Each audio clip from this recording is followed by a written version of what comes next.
Hi, it's Grammie Moe. Time to become a reading pro with letter sounds.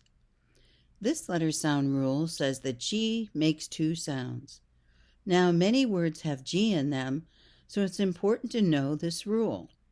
The rule states that G, followed by E, I, or Y, is usually soft, like the letter J, like in gym. If it's followed by any other letter or no letter, it is usually hard, like the G in grow. G. Now, G does break the rule, like in the word get, but most words follow that rule. You can try an activity with your child.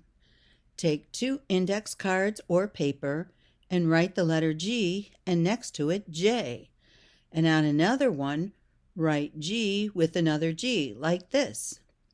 Then use this list of words and have your child practice reading them and deciding which letter card they would put their word under. Like the G in game would go under the GG card, while the G in page would go under the GJ card.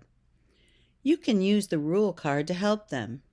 Kids like this activity because it helps them figure out lots of words. Stay tuned for more vowel rules and letter sounds.